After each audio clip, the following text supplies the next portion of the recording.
नमस्कार प्रिय विद्यार्थियों।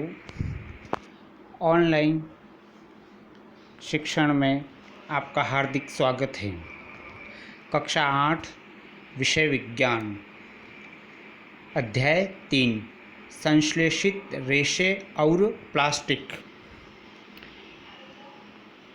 पोशाक जिन्हें हम पहनते हैं कपड़े से निर्मित होते हैं। कपड़े प्राकृतिक अथवा कृत्रिम रेशों से प्राप्त रेशों से बनाए जाते हैं। क्या आप कुछ प्राकृतिक रेशों के नाम बता सकते हैं? रेशों का उपयोग विविध प्रकार की अनेक घरेलू वस्तुओं के निर्माण हेतु भी प्रयुक्त किया जाता है। रेशों से निर्मित कुछ सामान्य वस्तुओं की सूची बनाइए। उन्हें प्राकृतिक और कृत्रिम रेशों से निर्मित वस्तुओं में विभाजित करने का प्रयास कीजिए। जैसा कि हम जानते हैं कि हम जो कपड़े पहनते हैं वे किसी न किसी रेशे से निर्मित होते हैं। वह रेशा प्राकृतिक भी हो सकता है और कृत्रिम भी हो सकता है। हम प्राकृतिक रेशों के बारे में जानते हैं। वे प्राकृतिक रेशे कपास, ऊन और रेशम के बने हो सकते हैं और ये कपास, ऊन और रेशम हमें पौधों अथवा जंतुओं से प्राप्त होते हैं। वहीं दूसरे प्रकार के रेशे होते हैं संश्लेषित रेशे, जो कि मनुष्यों द्वारा बनाए जाते हैं। इसलिए इन्हें संश्लेषित रेशे अथवा मानव निर्मित रेशे कहा जाता है। संश्लेषित रेशे क्या हैं? संश्लेषित रेशा छोटी छोटी इकाइयों को जोड़कर बनाया जाता है। प्रत्येक छोटी इकाई वास्तव में एक रासायनिक पदार्थ है। इस प्रकार अनेक छोटी इकाइयाँ मिलकर एक बड़ी इकाई बनाती हैं। इन्हें बहुलक कहते हैं। बहुलक यानी कि पॉलीमर ग्रीक भाषा का शब्द है। इसमें दो शब्द जुड़े हैं, पॉली तथा मर। पॉली का अर्थ है अनेक तथा मर का अर्थ है भाग अथवा इकाई। अतः एक पॉलीमर या बहुलक बहुत सी इकाइयों के दोहराने से बनता है।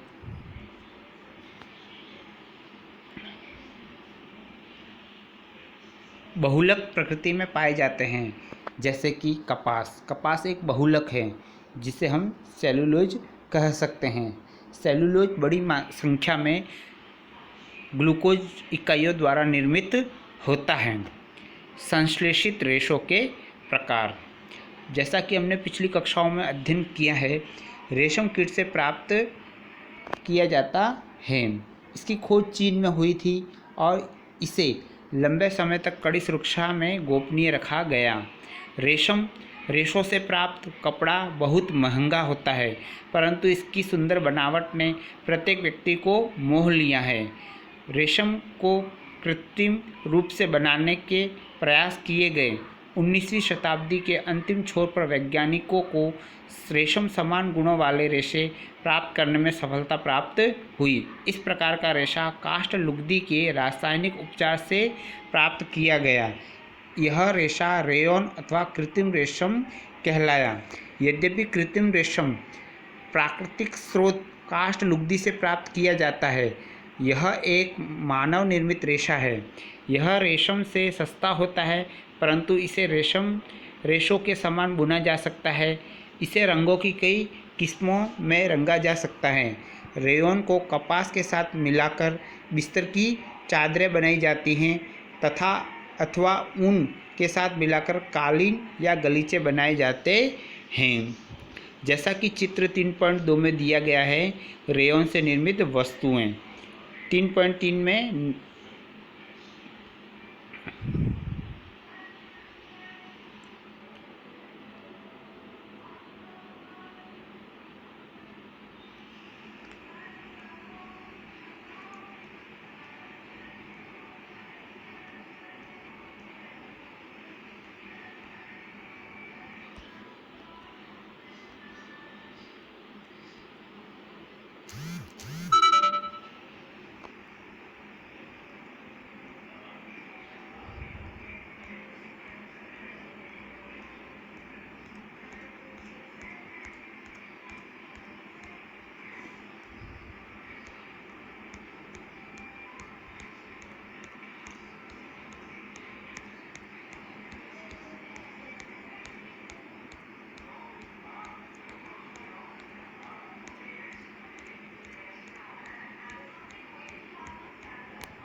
नायलॉन यह एक अन्य मानव निर्मित रेशा है। इसे 1931 में बिना किसी प्राकृतिक कच्चे माल का उपयोग किए बनाया गया। इसका निर्माण कोयले, जल और वायु से किया गया। यह प्रथम पूर्ण रूप से संश्लेषित रेशा था। नायलॉन रेशा प्रबल, प्रत्यास्थ और हल्का था। यह चमकीला और धुलने में सुलभ था। यह कपड़ों के निर्माण हेतु बहुत प्रचलित हुआ। क्या नायलॉन रेशा वास्तव में इतना प्रबल है कि हम इससे पैराशूट और चट्टानों पर चढ़ने हेतु रस्से बना सकते हैं? हाँ,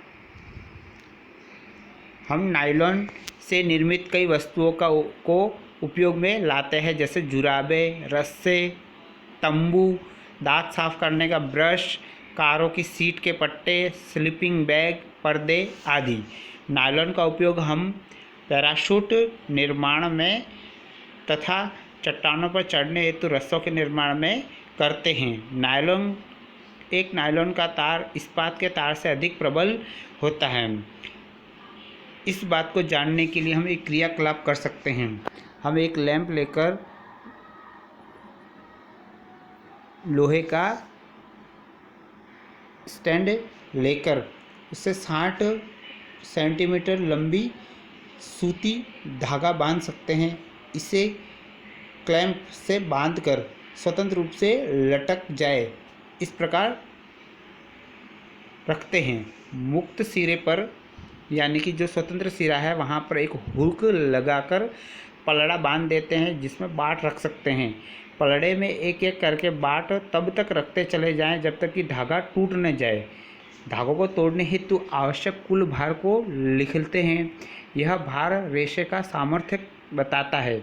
इसी प्रकार हम यही क्रिया ऊन, पॉलिस्टर, रेशम तथा नायलॉन के धागों के साथ भी दोहरा सकते हैं तथा प्रत्येक आंकड़ों को सारणी में सारणीबद्ध कर सकते हैं। पॉलिस्टर और एक्रिलिक। पॉलिस्टर एक संश्लेषित रेशा है। इस रेशे से बने कपड़े में आसानी से सलवटें नहीं पड़ती हैं।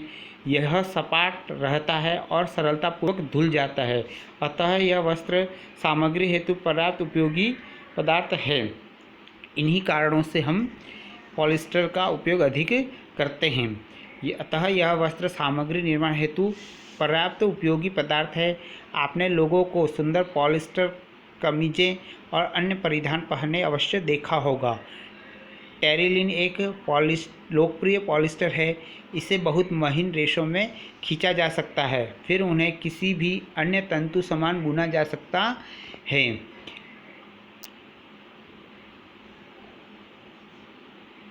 पेट यानी कि पॉलीएथिलीन टरथैलेट बहुत उपयोगी सुपरिचित प्रकार का पॉलिस्टर है। इसका उपयोग बोतलें, बर्तन, फिल्म, तार और अन्य बहुत से उपयोगी उत्पादों के निर्माण हेतु किया जाता है। चारों ओर देखने पर हमें बहुत सी पॉलिस्टर से निर्मित वस्तुएं मिल जाएंगी। पॉलिस्टर, पॉली प्लस एस्टर, वास्तव में एक रसायन है जो एस्टर कहलाता है। इसकी बहुत इकाइयों की पुनरावृत्ति से इसका निर्माण होता है। एस्टर वे रसायन हैं जो फलों को उनकी गंध प्रदान करते हैं। निर्मित कपड़े पॉलीकॉट, पॉलीवूल, टेरिकॉट आदि नामों से बेचे जाते हैं। जैसा कि नाम सुझाते हैं, ये कपड़े दो प्रकार के रेशों को मिलाकर बनाए जाते हैं। पॉलीकॉट पॉलिस्टर और कपास का मिश्रण है। पॉलीवूल पॉलिस्टर और ऊन का मिश्रण है। हम सर्दियों में स्वेटर पहनते हैं तथा शॉल अथवा कंबलों का उपयोग करते हैं। इनमें से बहुत से वास्तव में प्राकृतिक ऊन से निर्मित नहीं होते, यद्यपि वे ऊन के सदृश दिखाई देते हैं। सदृश यानी ऊन के ही समान। ये अन्य प्रकार के संश्लेषित रेशे से तैयार किए जाते हैं जो एक्रिलिक कहलाता है। प्राकृतिक स्रोतों से प्राप्त ऊन काफ़ी महंगी होती है, जबकि एक्रिलिक से बनी वस्तुएं अपेक्षाकृत सस्ती होती हैं। यही कारण है कि यह अस्तित्व में आया, जबकि एक्रिलिक से बनी वस्तुएं अपेक्षाकृत सस्ती होती हैं, विविध रंगों में उपलब्ध होती हैं संश्लेषित रेशे अधिक टिकाऊ और पहुंच के भीतर होते हैं, जिससे ये प्राकृतिक रेशों की अपेक्षा अधिक लोकप्रिय हैं। इन्हीं सब कारणों की कारण संश्लेषित रेशे अधिक लोकप्रिय हो रहे हैं। सभी संश्लेषित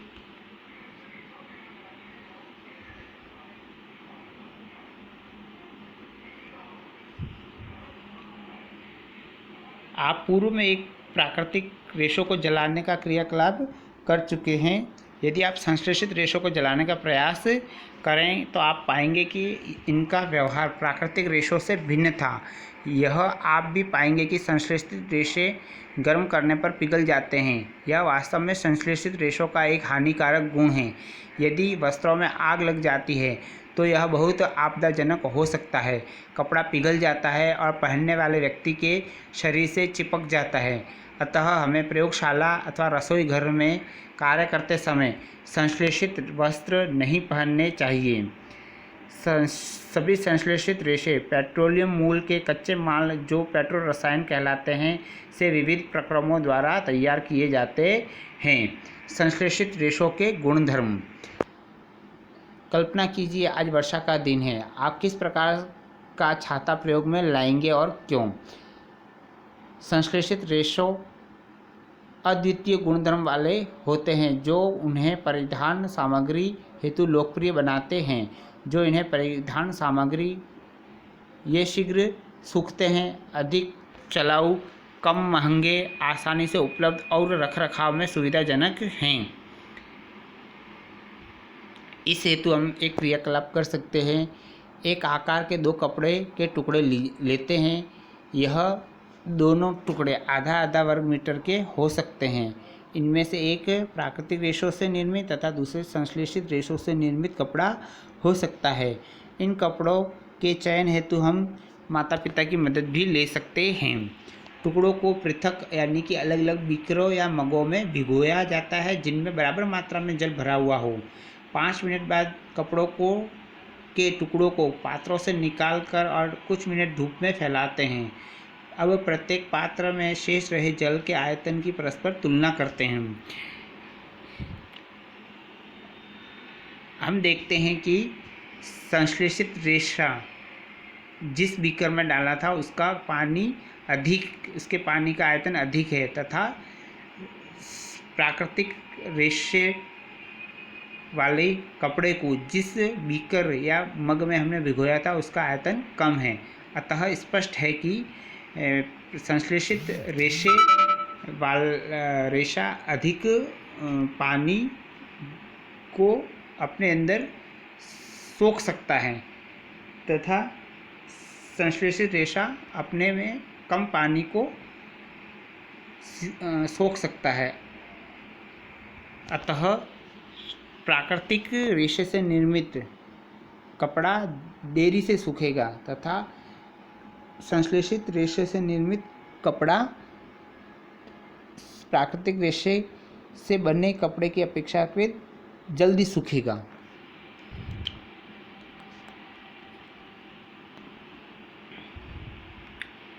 क्या संश्लेषित रेशे अपने माता पिता से इन कपड़ों के प्राकृतिक रेशों की तुलना में चिर स्थायित्व यानी टिकाऊपन, मूल्य और रखरखाव के विषय में हम जानकारी ले सकते हैं। अध्याय का शेष भाग हम अगले वीडियो में पढ़ेंगे।